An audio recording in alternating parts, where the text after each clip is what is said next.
Like other female mammals, cows only lactate, or produce milk, when they're pregnant or have a newborn to feed. So the dairy industry inseminates or impregnates cows starting at the age of around 12 months over and over and over again so they keep making milk.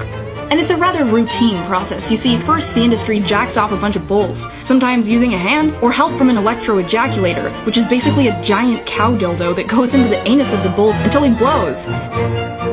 And that semen is collected and then inserted into the vagina of a female cow with a long tube, usually while she's confined in what the industry calls a rape rack. And sometimes they put their fist right into the anus of the female cow, you know, to loosen the area. To make the process as effective as possible. Just bringing it out. He massages a little bit just to relax everything and help that semen go where it needs to go. You must be responsible for a lot of calves. Yes.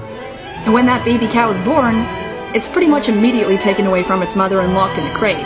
Because if it stayed around mom, it would drink her milk. And that shit's for us.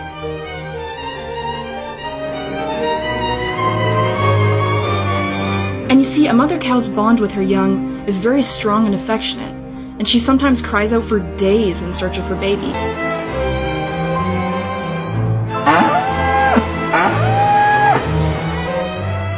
If the baby's a male, his throat is slit and he's sold for veal. And if it's a girl, she's raised to be a milk machine like mom.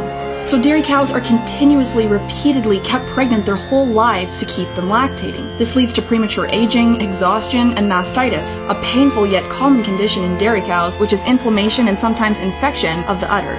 Pus and blood in the milk of dairy cows is also common, so it's usually filtered. But not completely, because in Europe, Australia, New Zealand, and Canada, up to 400,000 somatic cells are legally allowed in every milliliter of cow's milk. And in the United States, 750,000 somatic cells per milliliter. In Brazil, 1 million. And somatic cells, most of which in this case are white blood cells, are the same thing that erupt on the top of a big zit, so you could call it pus.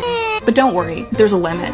And when a dairy cow is finally too physically and emotionally exhausted to continue on, she collapses.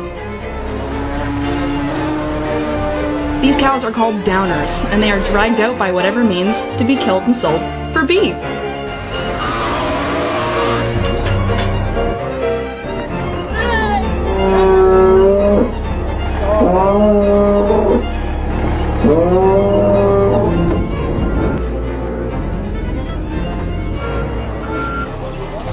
It's common in the industry, even on organic dairy farms, for cows to go down after about 4 or 5 years of continuous milk production.